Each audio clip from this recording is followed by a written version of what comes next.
사도행전 9장과 10장은 하나님 나라의 복음이 예루살렘 온 유대 사마리아의 경계를 넘어서 이방 지역 곧 로마 제국의 땅끝을 향해서 진국에 가는 중요한 전환기를 보여주는 대목입니다. 구원 역사의 전환기를 뚜렷하게 보여주는 사건이 바로 베드로와 고넬료의 만남이라고 할 수 있어요. 매일 성경의 해설에 소개된 것처럼 베드로와 고넬료는 사실 공유할 수 있는 게 거의 없는 사람들이었습니다. 베드로는 유대인이고 고넬료는 로마인으로 시민권이 달라요. 베드로는 식민지인 갈릴리의 어부였고 고넬료는 위대한 로마 제국의 장교로서 권력자입니다. 신분과 사회적 수준이 전혀 다른 사람들이죠. 이렇게 보면 교집합이라고는 전혀 찾아볼 수 없는 두 사람입니다. 그런데 그 두 사람이 하나님의 섭리 가운데 만나게 되는 것이죠. 하나님께서 만나게 하신 거예요. 그리고 하나님께서는 이렇게 서로 다른 세계에 속한 두 사람의 만남을 기점으로 해서 하나님 나라의 복음이 지역과 인종과 신분과 사회적 수준을 뛰어넘어서 온 인류를 구원하시는 새 역사를 펼쳐 가십니다.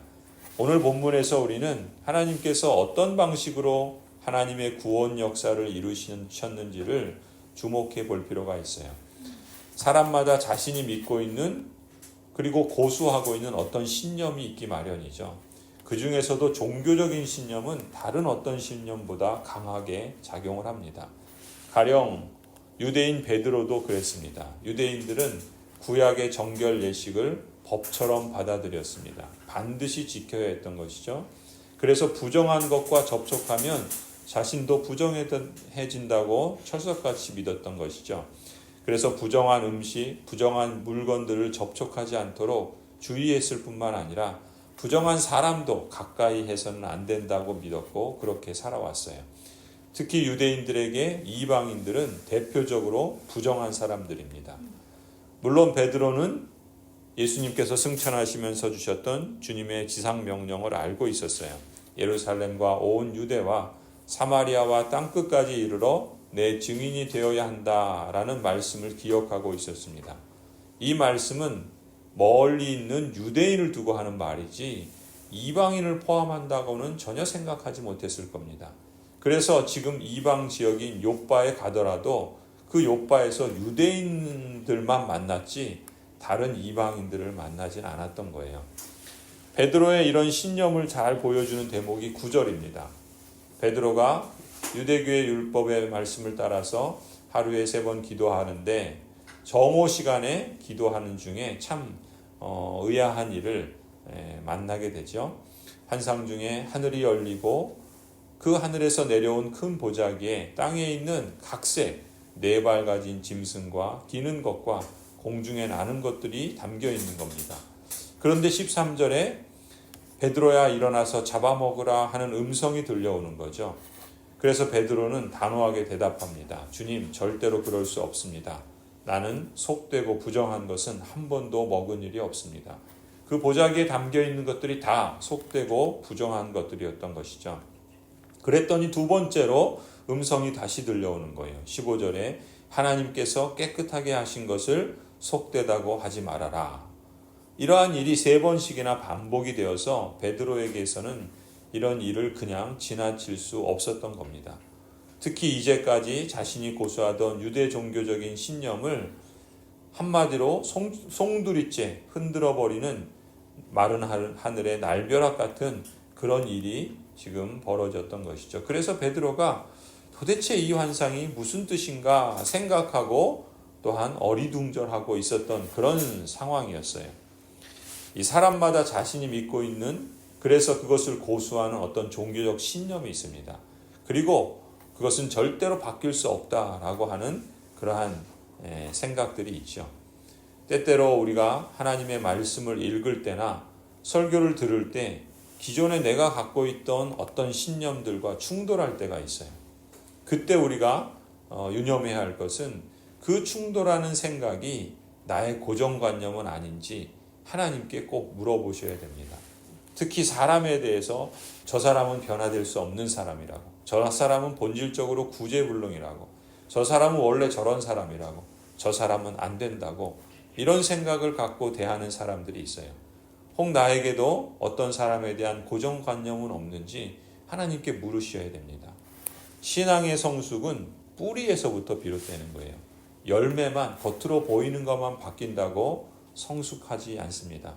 기독교 신앙의 성숙은 그 뿌리에, 다시 말하면 나의 고정관념, 나 중심의 생각과 가치, 세상에서 자연스럽게 배워 몸에 밴 습관, 세상이 중요하게 여기는 사고방식, 이런 것으로부터 전환을 해야 하는 것이죠. 성경이 가르치는 신념으로, 성경이 중요하게 여기는 가치로, 성경이 우리에게 요구하는 그러한 행동으로 전환해야지 신앙이 성숙할 수 있는 것입니다.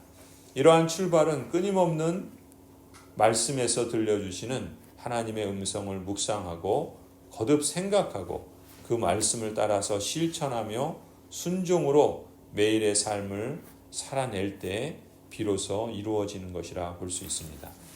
오늘 19절을 보면은 베드로가 이처럼 자신이 그렇게 철석같이 믿고 있던 신념에 반하는, 그것과 충돌하는 그러한 지금 환상이 자신에게 일어나고 보여지는 것을 통해서 도대체 이게 무슨 일인지, 무슨 의미인지 사실 어리둥절했던 것이죠. 그 의미에 대해서 곰곰이 생각하고 있을 때 마침 이방인 고넬료가 보낸 사람들이 베드로가 묵고 있는 곳에 도착했던 것입니다. 고넬료는 이방인이었죠. 그런 점에서 환상에서 본 그 부정한 짐승들처럼 가까이 해서는 안 되는 그런 사람이었습니다.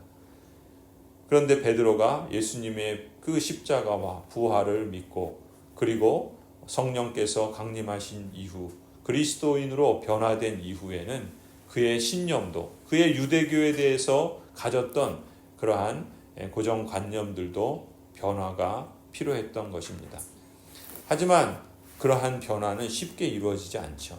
늘 거기에 갈등하고 저항하고 또 그것을 받아들이지 않으려고 합니다. 하지만 성령 하나님께서 그래서 베드로에게 특별한 방식으로 지금 일하시는 거예요. 지금 고넬료라는 사람과 고넬료가 보낸 그 세 사람의 이방인들을 거부하지 말라는 것입니다. 의심하지 말고 함께 가라고 명령하세요. 19절에 말씀합니다. 보아라, 세 사람이 너를 찾고 있다. 일어나서 내려가거라. 그들은 내가 보낸 사람들이니 의심하지 말고 함께 가거라. 이제까지 베드로의 생각의 뿌리에는 어떤 신념이 있었습니까? 저 사람들은 이방 사람들이야. 그러니 저 사람들과 가까이에서는 내가 부정해져. 그러니 저 사람들을 따르지도 말고 또 함께 있지도 말아야 돼. 이런 생각이, 이런 신념이 그의 마음속에 깊이 뿌리박혀 있었던 것이죠. 그게 틀리다고 생각해 본 적이 없어요. 아예 그런 생각조차 하지 않습니다. 그렇게 굳게 믿고 살아왔는데 정작 하나님께서는 말씀하시는 겁니다. 이방인이라 하더라도 하나님께서 깨끗하게 한 사람은 부정하지 않다라고 하시는 거예요. 그래서 그 사람과 함께 가라고 말씀하셨던 것이죠. 28절에 베드로는 이런 도전 앞에 진지하게 그리고 올바른 접근 방법을 취하게 되는 것을 우리는 주목해야 합니다. 유대인으로서 이방인과 교제하는 것, 그들과 가까이 하는 것이 유대교 율법에 어긋나는 것이라는 자신의 그 이제까지 지켜왔던 신념, 그 신념이 거듭되는 하나님의 음성을 통해 보여주시는 하나님께서 지시하시는 말씀과 충돌할 때 그는 하나님의 말씀을 따르는 선택을 내립니다. 이것이 용기예요. 자신이 고수하고 있던 것이 틀릴 수 있다는 것을 받아들이는 겸손이고 하나님의 말씀에 비추어서 그것이 틀릴 때는 기꺼이 그것을 버리고 하나님의 말씀을 따르는 것이 순종의 용기입니다. 하나님께서 이러한 바른 믿음의 자세를 통해서 그의 신앙을 자라가게 하시고 성숙하게 하시는 것이죠.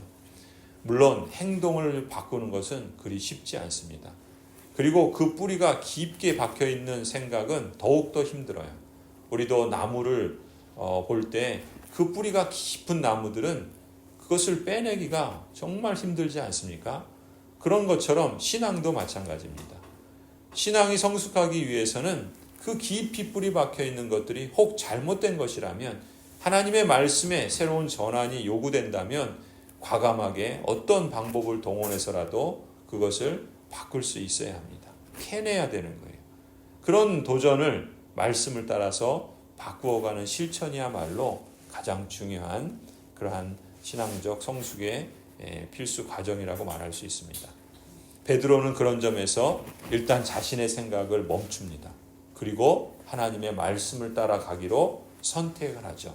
이러한 선택이야말로 참으로 복된 선택이라고 말할 수 있습니다. 그래서 유대교 법으로 금지되었던 이방인을 만납니다.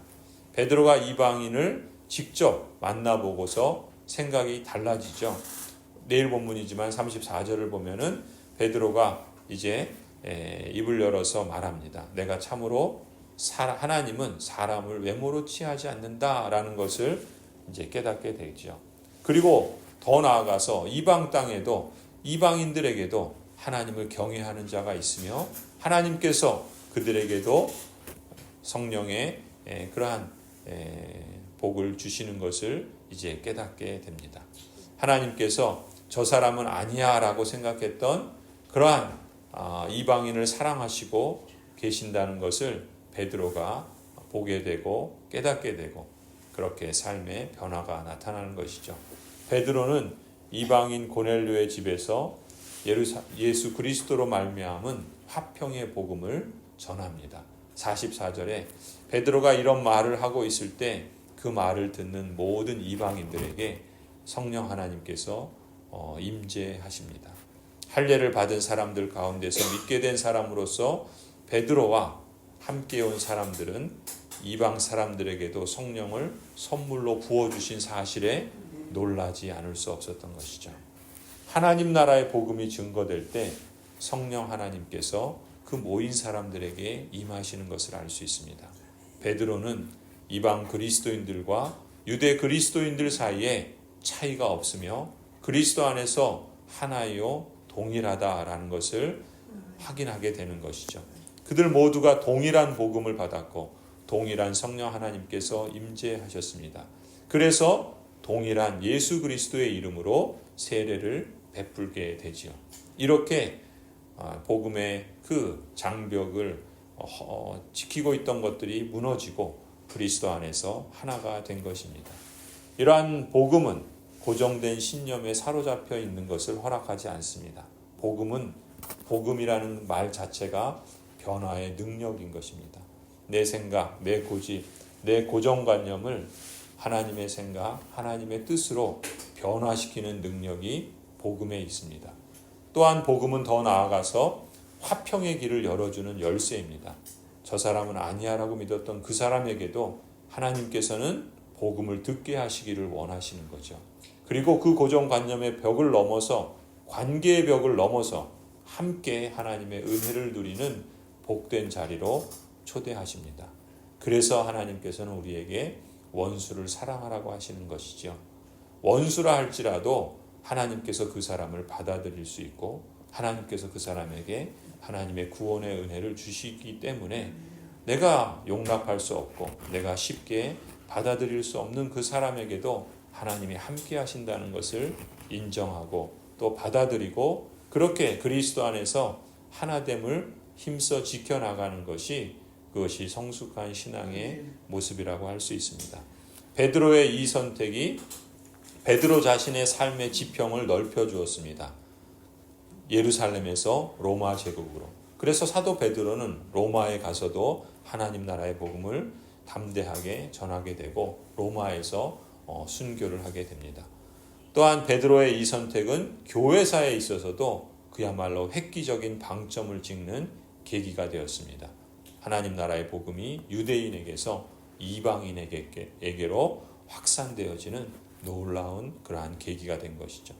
성도 여러분, 오늘 여러분의 선택이 어떤 역사를 하나님의 그 구속 역사 가운데 이루어낼지는 하나님만이 아십니다. 나의 작은 생각의 변화가 나의 행동의 변화를 낳기도 하고 또한 나와는 다르다고 가까이 할 수 없었던 사람과의 관계의 벽을 헐어버리기도 하고 그래서 그리스도 안에서 함께하는 변화를 낳을 수도 있습니다. 그것은 비단 나만의 변화로 그치지 않죠. 사람에 대한 고정관념의 변화를 통해서 하나님께서는 교회 공동체를 변화시키시고 그렇게 하나님 나라의 복음은 이 땅에 임하여 있다라는 구체적인 그런 변화로 확산되어져 갈 것입니다. 무슨 일이든지 그저 내 생각만 고집하지 말고 하나님의 뜻이 무엇인지 묻고 말씀하시는 하나님께 겸손히 들으면서 그 뜻을 따라 순종하여 말씀 안에서 화해와 평강을 이루어가는 그러한 복된 여정이 되기를 간절히 축원합니다.